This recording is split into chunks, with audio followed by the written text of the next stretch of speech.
الحمد لله وكفى والصلاة والسلام على سيد الرسل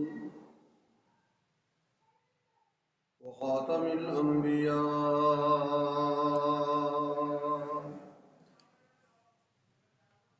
اللهم صل على روضة محمد في الرياض، وصل على بلد محمد في البلاد، صلاة تكون للنجاة وسيلة ولعلو الدرجات كفيلا، صلاة تحل بها العقد وتفرج بها الكرب. يا رب صل وسلم دائما أبدا على حبيبك خير الخلق كلهم.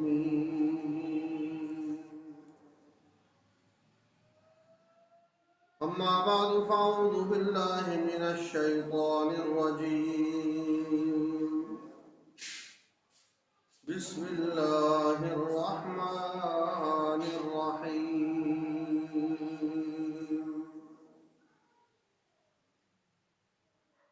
فإن آمنوا بمثل ما آمنتم به فقد اهتدوا.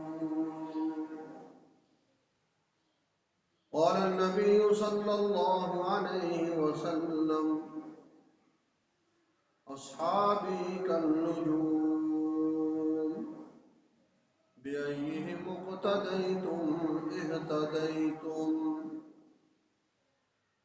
آمنت بالله صدق الله مولانا العظيم وصدق رسوله النبي الكريم، ونحن على ذلك لمن الشاهدين والشاكرين، والحمد لله رب العالمين. قالوا سبحانك لا علم لنا إلا ما علمتنا إنك أنت العليم الحكيم. رب اشرح لي صدري ويسر لي أمري واحلل عقدة من لساني يفقهوا قولي. رب زدني علما رب زدني علما رب زدني علما.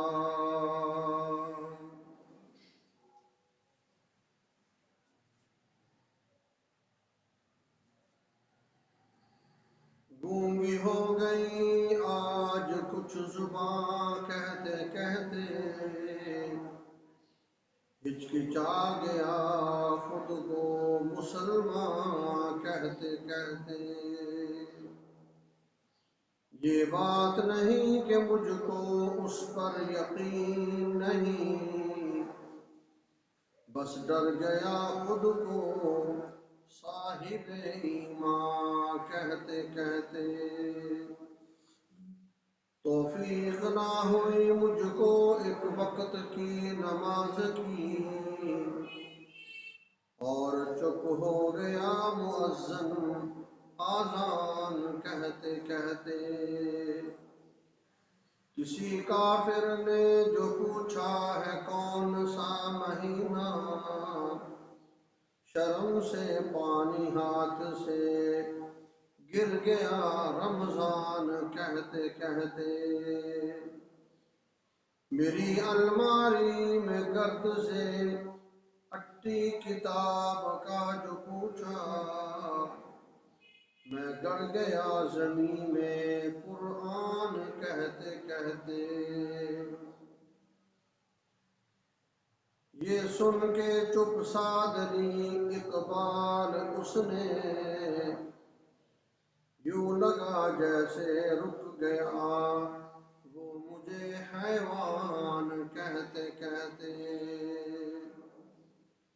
درود پاک اللهم صل على محمد وعلى آل محمد كما صليت على إبراهيم وعلى آل إبراهيم إنك حميد مجيد اللهم بارك على محمد وعلى آل محمد كما باركت على إبراهيم وعلى آل إبراهيم إنك حميد مجيد.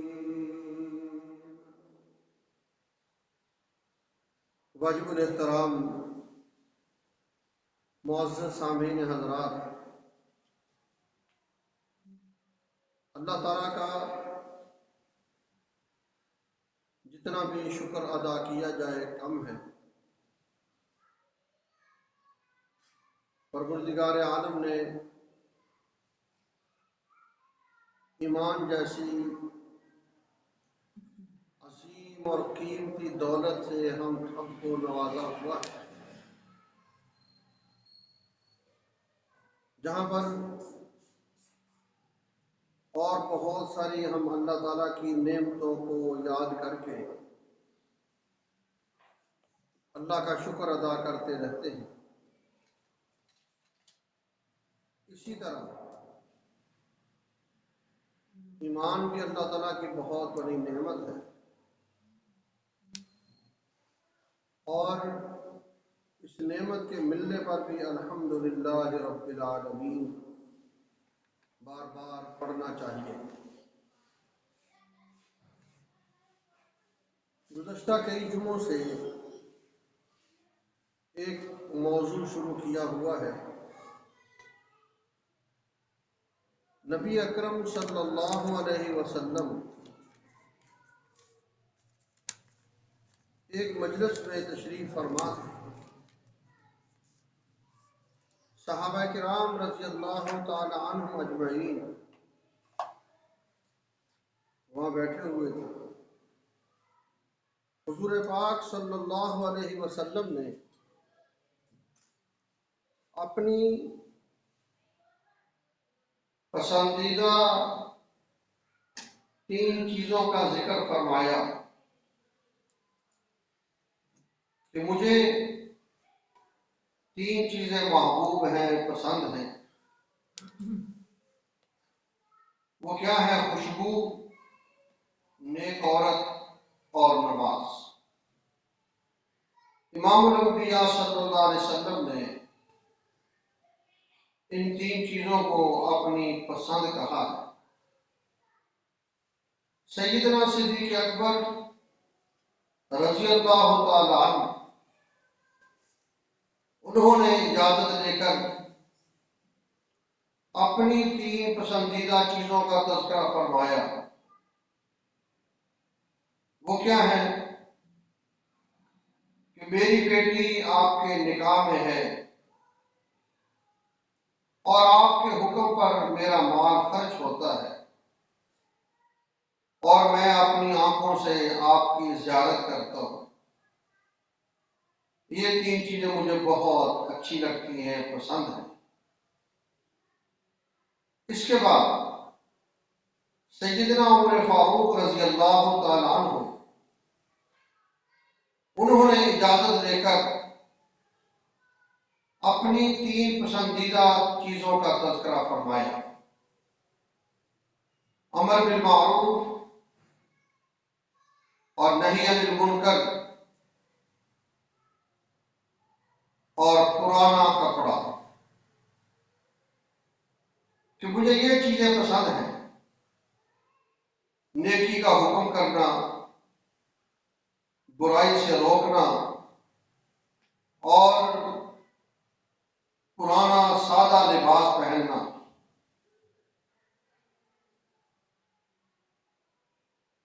جو حضرت پہلی 2 چیزوں کا تعلق ہے اس پر تفصیل سے گفتگو آپ حضرات کے سامنے کی گئی. اور یہ جو پرانا لباس سیدنا عمر فاروق رضی اللہ تعالی عنہ نے پسند کیا، کہا جا سکتا ہے کہ یہ حضور پاک صلی اللہ علیہ وسلم کی تربیت کا اثر ہے. صحابہ شاگرد ہیں اور ان کے استاد جناب محمد رسول اللہ صلی اللہ علیہ وسلم. سیدنا عمر فاروق نے فرمایا مجھے پرانا کپڑا پسند ہے، یعنی کپڑوں پر اتنا خرچہ کر دینا کہ کوئی غریب آدمی بھوک سے مر رہا ہو یا کسی اور پریشانی میں مبتلا ہو، اور ادھر مال و دولت والے لوگ پیسہ کپڑوں پر خرچ کرتے رہے، تو یہ کوئی اچھی بات نہیں ہے. صحابہ کرام رضی اللہ تعالی عنہ ان کی یہ تربیت اللہ پاک کی منشا کے مطابق جناب نبی اکرم صلی اللہ علیہ وسلم نے فرمائی. تبھی اللہ پاک نے فرمایا فَإِنْ آمَنُوا بِمِثْلِ مَا آمَنْتُمْ بِهِ فَقَدِ اهْتَدَوْا. اگر وہ لوگ اس طرح ایمان لائیں جس طرح تم ایمان لائے ہو، یعنی صحابہ، تو فرمایا پھر تمہاری طرح وہ ایمان لا کر سمجھو ہدایت یافتہ بن گئے، ان کو ہدایت یافتہ ہونے کا سرٹیفکیٹ دے دیا گیا. سیدنا فاروق اعظم رضی اللہ تعالیٰ عنہ، اللہ پاک نے آپ کو جو مقام اور مرتبہ عطا فرمایا، نبی پاک صلی اللہ علیہ وسلم نے ارشاد فرمایا لو کان بعدی نبی لکان عمر، اگر میرے بعد کسی نبی نے آنا ہوتا تو وہ عمر ہوتے رضی اللہ تعالی عنہ. یعنی سیدنا عمر فاروق رضی اللہ تعالی عنہ میں جناب نبی اکرم صلی اللہ علیہ وسلم کو ایسی صفات نظر آئیں، ایسے اوصاف نظر آئے. اللہ کے محبوب نے فرمایا کہ میرے بعد کو نبی ہوتا تو وہ عمر ہوتے. عمر فاروق رضی اللہ تعالی عنہ بہت ہی اعلیٰ درجے پر فائز ہیں، مسلمانوں کے ایمان والوں کے دوسرے خلیفہ ہیں. بیت المقدس کا واقعہ سیدنا عمر فاروق رضی اللہ تعالی عنہ ان کی اسی پسندیدہ چیز کی تشریح اور تفسیر کرتا ہے کہ جب آپ ملک شام میں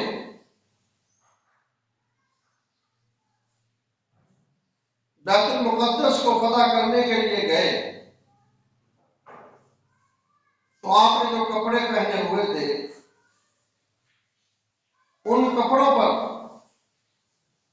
کئی جوڑ پیبند لگے ہوئے تھے.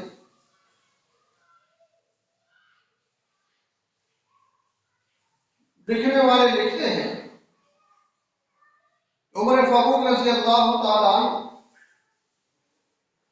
جب اس کے قریب پہنچے تو جو اس علاقے میں گورنر تھے ابو عبیدہ رضی اللہ تعالی عنہ، وہ بہت عالیشان قسم کا سوٹ لے کر آئے تیار کر کے، حضرت آپ یہ پہن کے تشریف لے جائیں. لیکن عمر فاروق رضی اللہ تعالی عنہ نے اس عالیشان لباس کو پہننے سے انکار کر دیا. جب وہاں پہنچے تو جو لوگ بیت المقدس میں قابض تھے انہوں نے کہا کہ ٹھہریے، ہم اپنی کتاب کو پڑھتے ہیں، ہماری کتاب میں اس آدمی کا پورا نقشہ بیان کیا گیا ہے جو بیت المقدس کو فتح کرے گا۔ نام پوچھا جی کیا نام ہے؟ فرمایا اس کا نام عمر، اور وہ خطاب کا بیٹا ہے۔ اس نے کہا بالکل ٹھیک ہے، یہی لکھا ہوا ہے۔ پھر کہا کہ آپ نے جو لباس پہنا اس پہ کوئی جوڑ بھی ہے؟ فرمایا ہاں۔ کتنا جوڑ ہے؟ جب اس کپڑوں پر پیوند کی گنتی کی گئی جوڑوں کی تو وہ 16 نظر آئے۔ اس آدمی نے اپنی کتاب دیکھی اور کتاب دیکھ کر کہا حضرت ہماری کتاب میں پیوند 16 نہیں بلکہ 17 ہے۔ پھر گنتی کرتے ہیں۔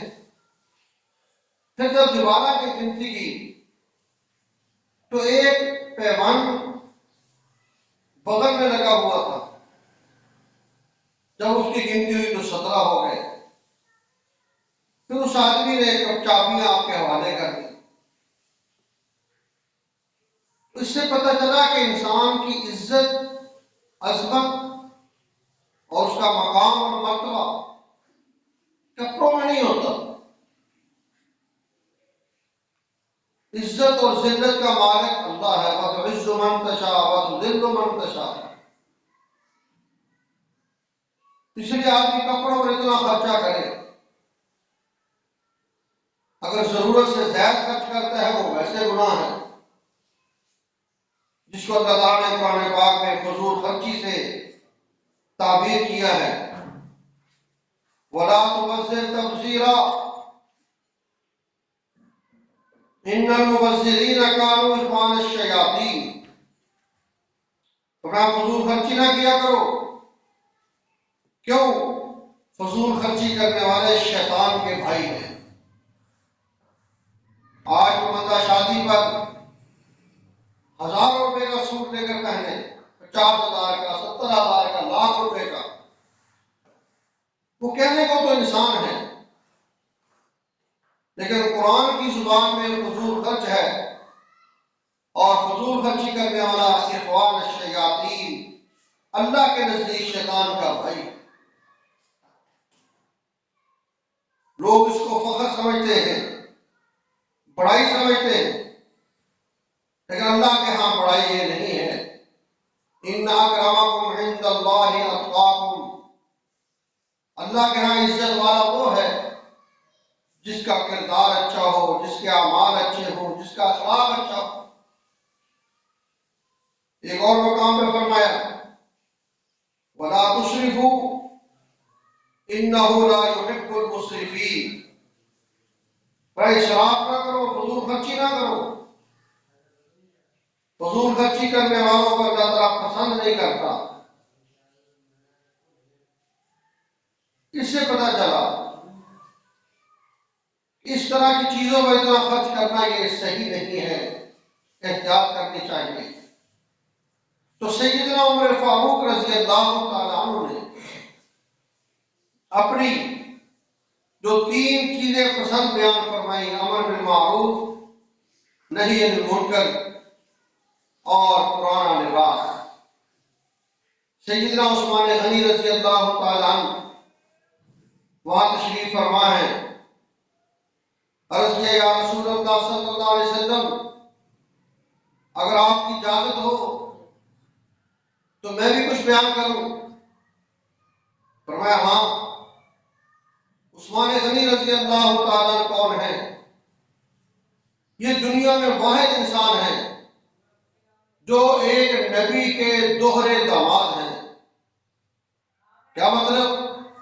نبی پاک صلی اللہ علیہ وسلم نے آپ کے ساتھ اپنی بیٹی کا نکاح کیا، پھر وہ بیٹی فوت ہو گئی، پھر حضور پاک صلی اللہ علیہ وسلم نے اپنی دوسری بیٹی کا نکاح آپ کے ساتھ کر دیا، پھر وہ بھی فوت ہو گئی۔ اس وقت حضور اکرم صلی اللہ علیہ وسلم نے ارشاد فرمایا عثمان اگر میری 40 بیٹیاں ہوتی میں تیرے نکاح میں دے دیتا، تو جب فوت ہوتی دوسری کے ساتھ شادی کرتا، وہ فوت ہوتی تیسری کے ساتھ کرتا۔ کیوں؟ اس لیے کہ مجھے کائنات کے اندر تیرے جیسا داماد نہیں ملے گا اور تجھے میرے جیسا سسر نہیں ملے گا۔ کہتے ہیں آدم علیہ السلام سے لے کر قیامت تک یہ صرف اور صرف عثمان غنی کی خصوصیت کہ وہ ایک نبی پاک صلی اللہ علیہ وسلم کے دوہرے داماد ہیں۔ اور اللہ کے نبی نے کے لیے فرمایا لکل نبی رفیق و رفیقی فی الجنت عثمان، ہر نبی کا جنت میں کوئی دوست اور ساتھی ہوگا، اور فرمایا کہ میرا جنت میں دوست عثمان غنی ہے رضی اللہ تعالی عنہ۔ توجہ کرنا، جب آدمی کہیں سفر پہ جاتا ہے اور سفر میں کوئی حالات پیش آ جائیں تو مذاکرات کرنے کے لیے وہ آدمی اسی کو آگے بھیجتا ہے جس پر 100% اس کو اعتماد اور یقین ہوتا ہے۔ مختصر واقعہ آپ کے سامنے عرض کرتا ہوں تاکہ اصل موضوع باقی رہے۔ نبی پاک صلی اللہ علیہ وسلم عمرہ کرنے کے لیے جب بیت اللہ کی طرف تشریف لے کے جا رہے ہیں، صلح حدیبیہ کا مقام آیا، وہاں پر آپ نے پڑاؤ ڈالا مکہ کے حالات معلوم کرنے کے لیے اور مکہ کے لوگوں سے بات چیت کرنے کے لیے۔ حضور پاک صلی اللہ علیہ وسلم نے عثمان غنی رضی اللہ تعالیٰ عنہ کو بھیجا کہ جاؤ جا کے دیکھ کے آؤ حالات کیسے ہیں اور ان کو اپنے آنے کا مقصد بیان کرو۔ عثمان غنی رضی اللہ تعالیٰ جب وہاں گئے، اب یہ نبی پاک صلی اللہ علیہ وسلم کے سفیر بن کے جا رہے ہیں۔ اس سے پتہ چلا کہ اللہ کے نبی کو عثمان غنی پر کتنا زیادہ اعتماد تھا کہ عثمان کوئی بات بھی ایسی نہیں کرے گا جو میری منشا کے خلاف ہو، وہی بات کرے گا جو مجھے پسند ہے، وہی مذاکرات میں طے پائے گا جس پر میں راضی ہوں گا۔ اس سے پتہ چلا کہ اللہ کے نبی صلی اللہ علیہ وسلم کو سیدنا عثمان غنی پر بہت زیادہ اعتماد تھا۔ لکھا ہے نبی پاک صلی اللہ علیہ وسلم نے ایک دفعہ چندے کا اعلان کیا، اللہ کے نبی نے اعلان فرمایا، عثمان کھڑے ہو گئے، 100 اونٹ دیتا ہوں، بیٹھ جائیے۔ پھر اللہ کے نبی نے دوبارہ اعلان کیا، پھر عثمان غنی کھڑے ہو گئے، 100 اونٹ، 7 مرتبہ 700 اونٹ کا اعلان کر دیا۔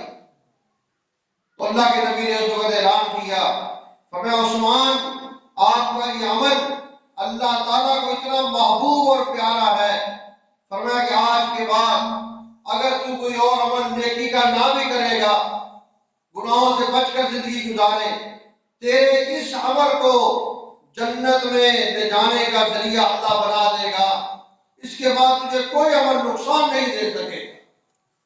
عثمان غنی رضی اللہ تعالی عنہ، اللہ کے نبی نے اپنی زبان سے آپ کو جنتی ہونے کا سرٹیفکیٹ بھی عطا فرمایا، عثمان بالجنہ، عثمان جنت میں جائیں گے۔ توجہ کرنا، سیدنا عثمان غنی رضی اللہ تعالیٰ آپ نے اپنی 3 پسندیدہ چیزوں کا تذکرہ فرمایا۔ نمبر 1 اشباع الجیعان، نمبر 2 کسوۃ العریان، اور نمبر 3 تلاوت القرآن۔ پہلی چیز فرمایا مجھے یہ پسند ہے اشباع الجیعان، بھوکوں کو کھانا کھلانا۔ عثمان کی پسندیدہ چیز کا خیال کرو کہ بھوکا آدمی ہو اس کو کھانا کھلانا، یہ مجھے بڑا پسند ہے۔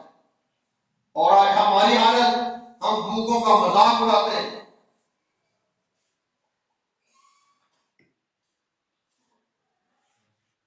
فرمایا اسلام لانے سے پہلے سیدنا عثمان غنی رضی اللہ تعالی عنہ غرباء کو تلاش کیا کرتے تھے۔ مکہ مکرمہ میں کون غریب آدمی ہے فلاں، پھر اس کا تعاون کرتے، پھر پتہ چلتا وہاں غریب آدمی ہے وہاں پہنچتے۔ اس طرح آپ کی عادت تھی غرباء کے ساتھ تعاون کرتے رہنا۔ لکھا ہے کہ مکہ کی عورتیں، توجہ، جب کسی بچے کو گود میں لیتی، اس کو گود میں لے کے لوری دیتی، تو اس لوری دینے کے دوران آج کی بعض عورتیں بچے کے لیے دعا کرتی ہیں، یا اللہ اس کو فلاں کی طرح بنا دے، اے اللہ اس کو فلاں کی طرح بنا دے۔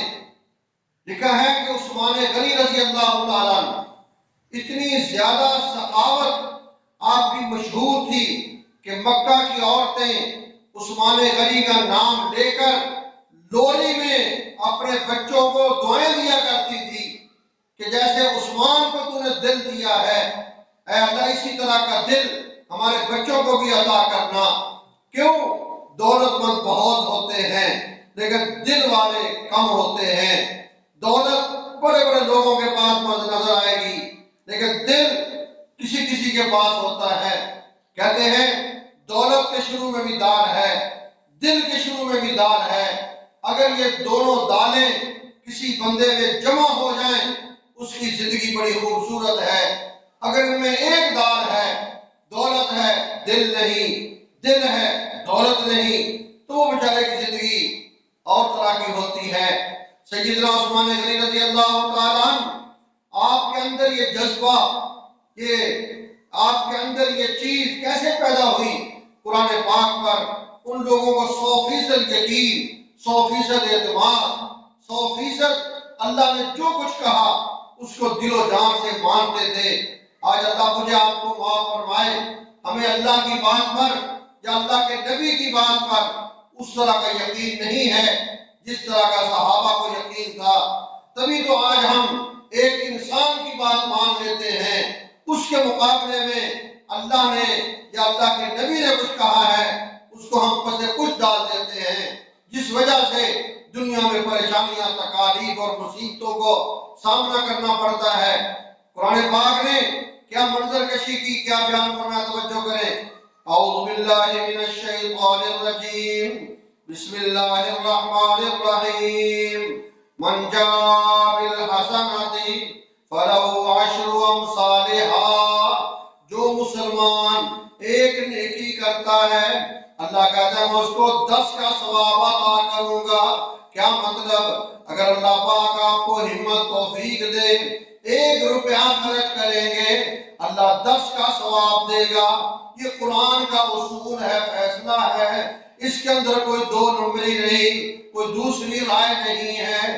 اللہ نے قرآن کے اندر یہ فیصلہ نازل فرمایا۔ توجہ کرنا، صدیق اکبر کا دور ہے رضی اللہ تعالیٰ عنہ، مدینہ کے اندر قحط پڑ گیا، بارشیں بند ہو گئی، غلہ ختم ہونے لگا، لوگ پریشان ہیں۔ ابو بکر صدیق کے پاس آئے، حضرت کیا کیا جائے؟ غلہ ختم ہو گیا دکانوں پر، لوگ پریشان، اللہ سے دعائیں کرو۔ اسی دوران آپ کو پتہ چلا عثمان غنی رضی اللہ تعالیٰ عنہ نے اپنے لیے 100 سواری کے غلے کا انتظام کیا ہے۔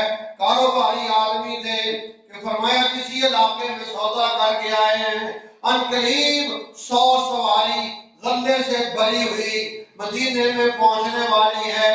1 منٹ کے لیے ذرا سوچا تو جائے، اگر ایک جانور پر 2 من گندم آئے یا 4 من گندم آئے اور 100 سواری ہو تو کیا خیال ہے 400 کے 400 من یا 500 من کا غلہ آ رہا ہے مدینہ کی طرف۔ جو مدینہ کے عارضی لوگ تھے، کاروباری، بزنس مین، پتہ چل گیا عثمان کا غلہ آ رہا ہے، سارے جمع ہو کر سیدنا عثمان غنی کے پاس آ گئے۔ حضرت آپ کو پتہ ہے مدینے میں قحط پڑا ہوا ہے؟ فرمایا ہاں ساری خبر ہے، ہم چاہتے ہیں آپ غلہ ہمیں دے دو، ہم مدینے میں فقراء کو تقسیم کر دیں گے، غرباء میں تقسیم کریں گے تاکہ مدینے کے غریب لوگ خوش ہو جائیں۔ سیدنا عثمان غنی رضی اللہ تعالیٰ عنہ نے فرمایا کہ تمہاری سوچ اپنی جگہ پر، لیکن میرے دل کے اندر اللہ نے یہ بات ڈالی ہوئی ہے کہ بھوکے آدمی کو کھانا کھلانا بہت بڑی بات ہے۔ اچھا مجھے بتاؤ، آپ میرے ساتھ سودا کرو، مجھے نفع کیا دو گے؟ انہوں نے کہا کہ اگر آپ نے 10 روپے کی چیز لی ہے ہم آپ کو 12 دے دیتے ہیں۔ فرمایا نہیں، مجھے اس سے زیادہ نفع ملتا ہے، چلو ہم 13 دے دیتے ہیں۔ نہیں، مجھے زیادہ نفع ملتا ہے۔ سارے ویپاری خاموش ہو گئے، اس سے آگے تو ہم نہیں جا سکتے۔ اب آئی باری عثمان کے ایمان اور یقین کی، اللہ ہمیں بھی عطا فرما دے۔ سیدنا عثمان غنی رضی اللہ تعالیٰ عنہ فرماتے ہیں میں اللہ کا قرآن پڑھتا ہوں اور اللہ قرآن میں کہتا ہے من جاء بالحسنۃ فلہ عشر امثالھا، ایک نیکی کرو گے اللہ 10 عطا کریں گے۔ مجھے اللہ کی ذات پر ایمان اور یقین ہے، اگر میں 10 روپے اللہ کے راستے میں خرچ کروں گا اللہ مجھے 100 عطا کریں گے انشاءاللہ، اور ضرور عطا کریں گے۔ اس کے اندر کوئی تردد نہیں ہے، کوئی اس کے اندر پریشانی نہیں ہے۔ انسان جھوٹ بول سکتا ہے، انسان دھوکہ دے سکتا ہے، انسان داغ لگا سکتا ہے، مالک الملک خزانوں کا بادشاہ ہے، اس کے بارے میں ایسی سوچ آ ہی نہیں سکتی۔ اگر شیطان لے بھی آئے لیکن پوری نہیں ہوگی۔ اللہ نے کہا میں خزانوں کا مالک ہوں، میں خزانوں کا بادشاہ ہوں۔ سارے کاروباری لوگ پیچھے ہٹ گئے، ٹھیک ہے حضرت آپ کی مرضی۔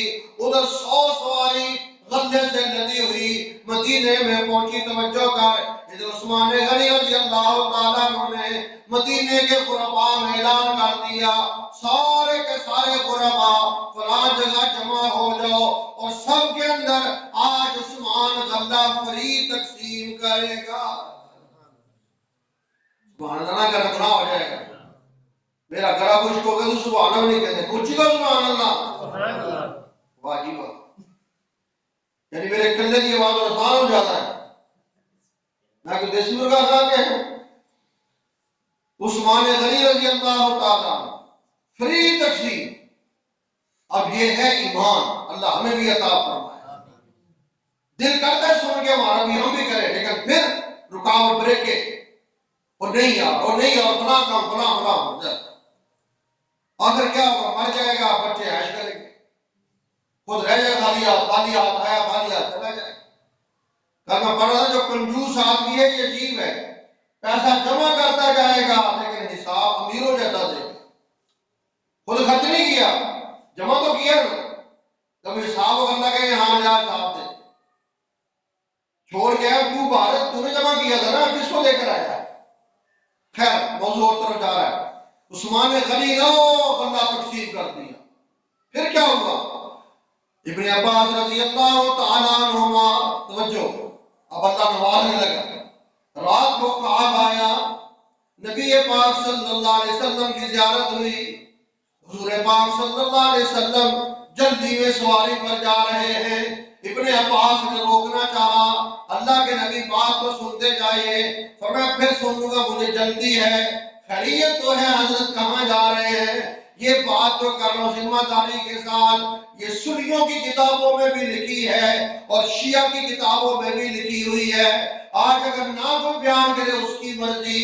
ابن عباس رضی اللہ تعالیٰ عنہما فرماتے ہیں جب میں نے سوال کیا اللہ کے نبی سے، فرمایا مجھے جلدی ہے حضرت خیریت تو ہے، فرمایا عثمان نے مدینے کے اندر اتنا غلہ تقسیم کیا ہے، اس کی خوشی کے لیے جنت کے اندر ایک اجتماع ہو رہا ہے، میں اس اجتماع کے اندر شرکت کرنے کے لیے جا رہا ہوں۔ یہ اللہ نوازتا ہے، تو فرمایا مجھے پہلی چیز کیا پسند ہے؟ بھوکوں کو کھانا کھلانا۔ عثمان کی پہلی چیز پسندیدہ کیا ہے؟ بولو بولو، بھوکوں کو کھانا کھلانا۔ کوئی بھوکا نظر آئے آپ کے رشتہ داروں میں خاص طور پر، خفیہ طور پر اس کو دے ہو جائے، کسی کو بتانے کی ضرورت نہیں، اس مالک کو پتا ہونا چاہیے۔ اجر کس نے دینا ہے؟ اللہ کو، اللہ کو پتا ہے، اللہ اجر دے گا انشاءاللہ۔ اور حدیث پاک یاد رکھو، اللہ ہمیں سمجھ عطا فرمائے، قیامت کے دن 7 آدمی اللہ کے عرش کے سائے کے نیچے آئیں گے 7۔ ان میں سے جو سب سے آسان سا نسخہ ہے وہ یہ ہے کہ وہ مسلمان جو دائیں ہاتھ سے خرچ کرے اور بائیں کو پتہ بھی نہ چلے۔ اب یہاں خرچ کتنا ہے یہ بھی اللہ کی دیکھو مہربانیاں، یہ نہیں کہا کہ 10,000 خرچ کرے یا 10 لاکھ خرچ کرے، نہیں، 1 روپیہ ہی دے دے، کوئی ٹینشن نہیں، دے ہی جا، 8 آنے دے دے، 1 روپیہ دے دے، خفیہ طریقے سے کسی کو پتہ نہ ہو، صرف تجھے پتہ ہو یا بولو اللہ کو پتہ ہو۔ انشاءاللہ تیرے اس نیت پر اور تیرے اس عقیدے پر اللہ کل تجھے قیامت کو اپنے رحمت کا سایہ دے گے انشاءاللہ۔ اللہ کے نام پر دیا کرو، اور مسجد میں مدرسوں میں کوئی غریب کوئی مسکین یہ جو بناوٹی ہے روڈوں پر کھڑے ہوئے ان کو دینا گناہ ہے، یہ تو کاروباری لوگ کھڑے ہیں سارے سال ہے، کوئی اپنے قریبی رشتہ داروں میں دیکھا کرو کہ فلاں بندہ غریب ہے یا اس کے آگے گزارا نہیں چلتا، اس کو دے دیا ہو جا کر۔ عثمان غنی نے فرمایا رضی اللہ تعالیٰ، پہلی چیز فرمایا کہ اشباع الجیعان، بھوکوں کو کھانا کھلا۔ دوسری چیز کسوت العریان، فرمایا جن کے پاس کپڑا نہیں ان کو کپڑا پہنانا، جن کے پاس لباس نہیں ان کو لباس پہنانا، یہ مجھے بڑا پسند ہے۔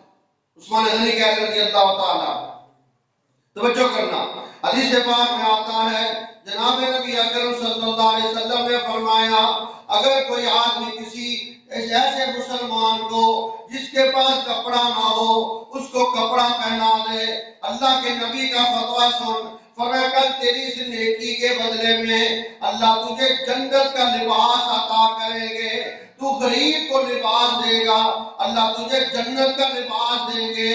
چل تصورات کی دنیا کے اندر وہ کون جا رہے ہیں؟ امام ابو حنیفہ رحمۃ اللہ علیہ، لکھا ہے کتابوں کے اندر رمضان شریف آتا تھا، امام ابو حنیفہ رحمۃ اللہ علیہ اپنے علاقے کے جتنے غرباء ہوتے سب کے ایڈریس جمع کرتے اور سب کے نعت بھی جمع کر لیتے، سب کے لیے ایک ایک جوڑا تیار کر کے جمع کرتے رہتے، جو ہی عید کا چاند نظر آتا پورے محلے کے اندر پورے علاقے کے اندر ایک دو نہیں سینکڑوں کی تعداد میں غرباء ہوتے اور سب کے گھروں میں امام ابو حنیفہ رحمۃ اللہ علیہ کی طرف سے ایک ایک جوڑا پہنچایا جاتا تھا تاکہ غریب بندہ عید کے دن نیا لباس پہنے۔ اگر امیر نیا لباس پہن کے نکل رہا ہے، غریب بھی نیا لباس پہن کے گھر سے نکلے، اس کے دل کے اندر کہیں احساس کمتری کا شکار نہ ہو۔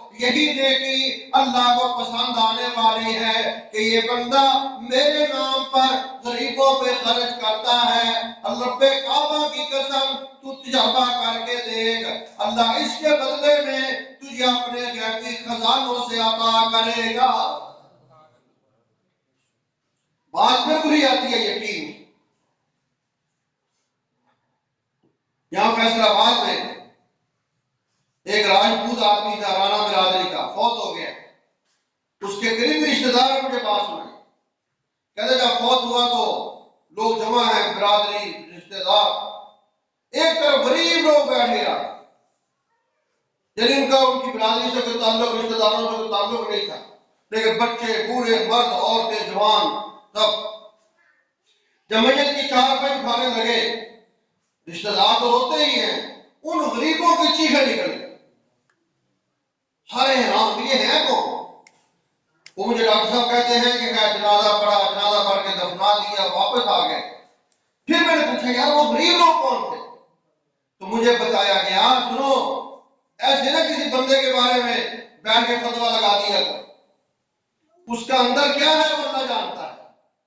کہتے جب وہ پوچھا گیا کہا کیا کہ یہ کون لوگ تھے، تو لوگوں نے پتا چلا کہ وہ ایک گاؤں کے رہنے والے تھے اور یہ مرنے والا اس گاؤں کے ہر گھر میں ہر مہینے راشن بھیجا کرتا تھا، اور اس نیکی کا صرف اس کو پتا تھا یا اللہ کو پتا تھا، اس کی بیوی کو بھی پتا نہیں۔ آج وہ سب رو رہے تھے ہم مرے، جب ایسی نیکیاں بندے نے کی ہو مالک نہیں دیکھتا، اللہ کے سامنے نہیں سب کچھ۔ تو یہ عثمان غنی کی پسند دیکھو، فرمایا بھوکوں کو کھانا کھلانا مجھے پسند ہے، اور جن کے پاس لباس نہیں ان کو لباس پہنانا یہ مجھے پسند ہے۔ اور تیسری چیز وَتِلَاوَةِ الْقُرْآنِ، فرمایا قرآن کی تلاوت کرنا مجھے پسند ہے۔ عثمان کہہ رہے ہیں قرآن پڑھنا مجھے پسند۔ اپنے جیب بہان میں جھانک کے دیکھو آپ نے کتنا قرآن پڑھا ہے۔ رمضان ختم تھا، رمضان آنے والا ہے، پورا سال گزر گیا، ایک قرآن پڑھا ہے یا آدھا پڑھا ہے؟ اگر تو پڑھا ہے تو ٹھیک ہے، نہیں پڑھا تو اپنے آپ کے افسوس کا اظہار کرو۔ جس پیغمبر کا ہم نام لیتے وہ تو ہر وقت تلاوت کرتے تھے، جن صحابہ کا نام لیتے ہیں وہ تو قرآن پڑھا کرتے تھے۔ آج میرے پاس اخبار کے لیے وقت ہے، موبائل کے لیے وقت ہے، کاروبار کے لیے وقت ہے، دکان کے لیے وقت ہے، ہر کام کے لیے وقت ہے، اگر نہیں اس غریب کتاب کے لیے وقت نہیں ہے۔ یاد رکھو دوستو، اللہ نے یہ قرآن پڑھنے کے لیے، پڑھانے کے لیے، سمجھنے کے لیے، سمجھانے کے لیے، عمل کرنے کے لیے ہمیں دیا۔ خیرکم من تعلم القرآن وعلمہ، تم میں سے بہترین وہ ہے جو قرآن کو پڑھتا ہے اور قرآن کو پڑھاتا ہے۔ رب کعبہ کی قسم، ایک طرف دنیا کی ساری کتابیں لا کے رکھ دو، کچی کلاس سے لے کر M A B A M B B S تک اور ڈھیر لگا دو، ایک طرف اللہ کا قرآن رکھ دو، اپنے آپ سے پوچھو یہ کتابیں اونچی ہیں یا قرآن اونچا ہے؟ اگر آپ مسلمان ہیں، مومن ہیں، آپ کے اندر سے آواز آئے گی قرآن کا درجہ اونچا ہے، کتابوں کا درجہ کم ہے۔ پھر میں آپ سے پوچھنا چاہتا ہوں، جب آپ کا دل کہتا ہے قرآن اونچا ہے، آپ نے اپنی اولاد کو ان کتابوں کے لیے وقف کیا ہوا ہے، قرآن کے لیے کیوں نہیں وقف کیا؟ کہ اللہ پوچھ سکتا ہے، قرآن کو تم اعلیٰ کہتے تھے، قرآن کو تم افضل کہتے تھے، قرآن کو تم اشرف کہتے تھے، قرآن کو تم بلند کہتے تھے، تو اپنی اولاد کو اس لائن کے لیے تو آپ نے رکھ لیا، اگر نہیں پڑھنے دیا تو قرآن نہیں پڑھنے دیا۔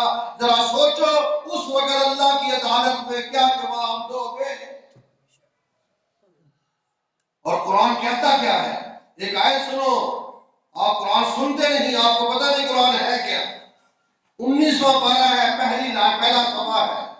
وقال الرسول یا ربی، وقال الرسول، آسان سے لفظ ہے، رسول کہیں گے، نبی پاک صلی اللہ علیہ وسلم کہیں گے یا ربی، کیا ترجمہ؟ اے میرے پروردگار، ان قومی، بے شک میری قوم نے، ہم کس کی قوم ہیں؟ اللہ کے نبی کی امت ہے، محمد الرسول اللہ صلی اللہ علیہ وسلم کی امت ہے۔